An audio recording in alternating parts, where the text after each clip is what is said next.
In my most previous video, I talked about why Luigi's Mansion Dark Moon is a really fun game, but I mainly focused on talking about the bosses. But today we're really going to get into the meat of the game by ranking all the missions. This is based off how fun each mission is, how inventive the ideas and the mechanics are, and overall just how satisfying they are.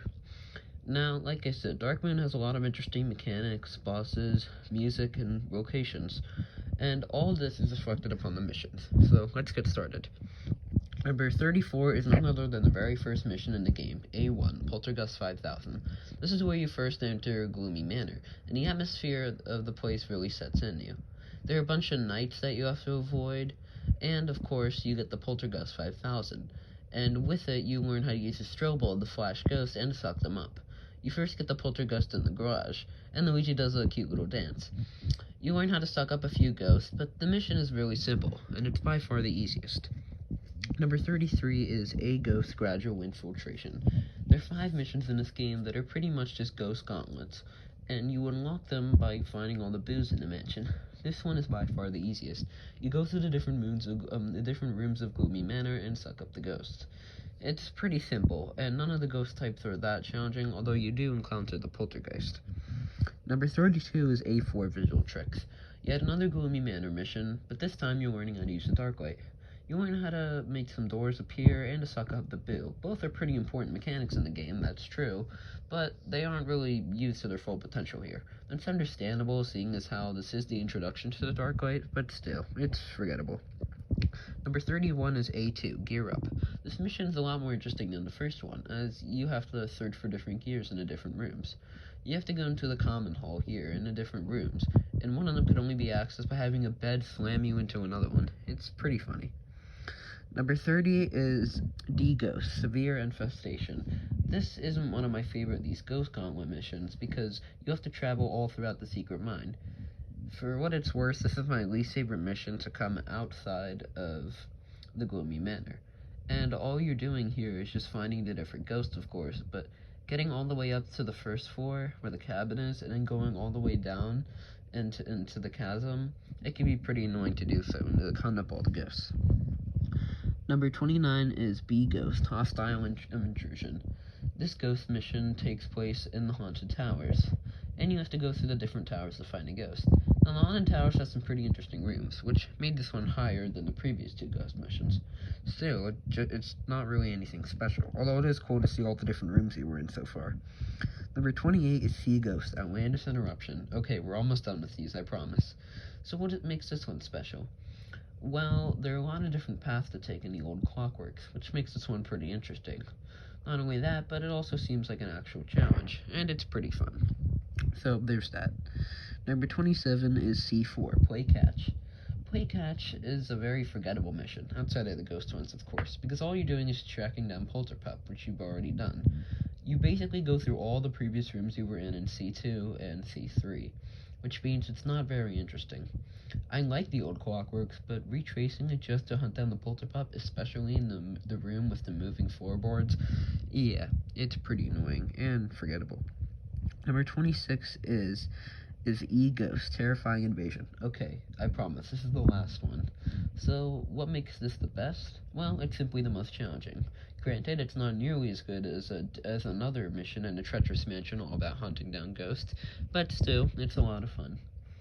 What you're doing is just getting all the different ghosts, but now there's a time limit that occasionally appears, which, makes it challenging. Not only that, but Treacherous Mansion just has a lot of interesting places and locales in general, so that's what makes this one my favorite. It's also the last mission I played in the game, if that means anything to you.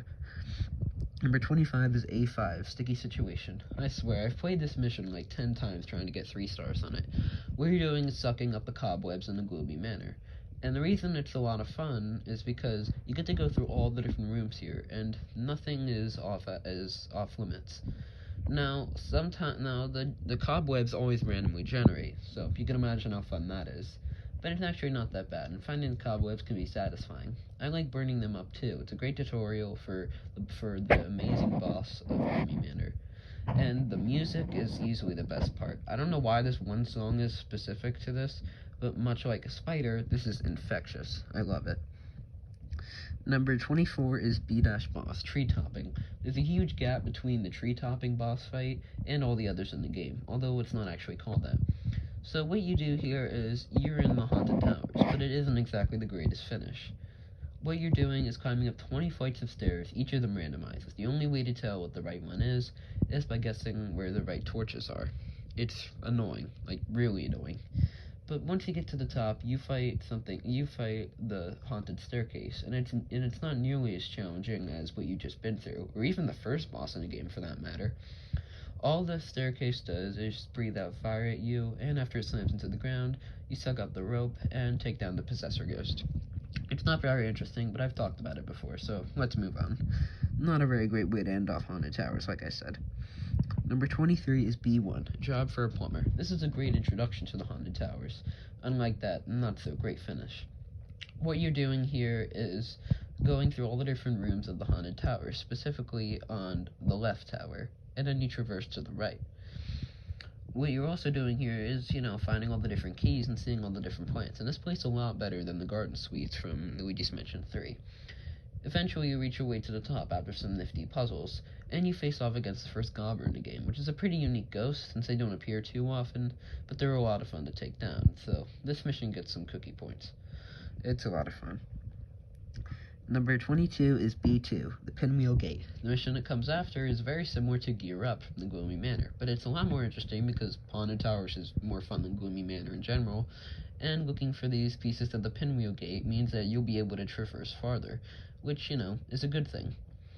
Anyways, in this mission, all you're doing is go through the buildings at the East Tower of Haunted Towers, but it's still a lot of fun, and I like when you go out into the little graveyard.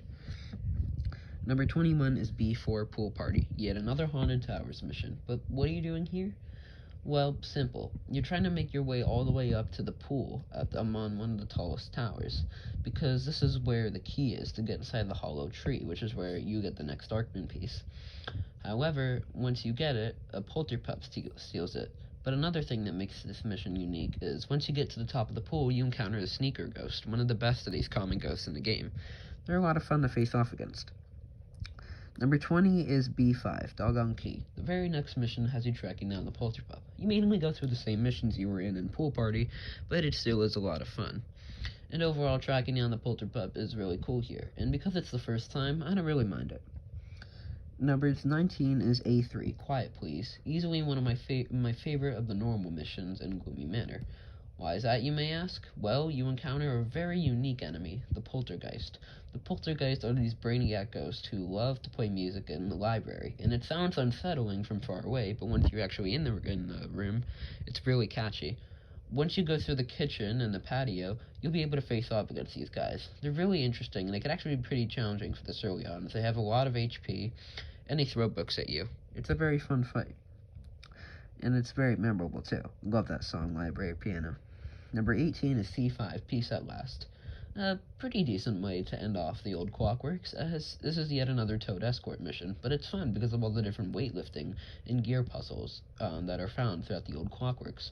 They really work here, because unlike in Play Catch, this one actually takes advantage of old Clockworks pretty well.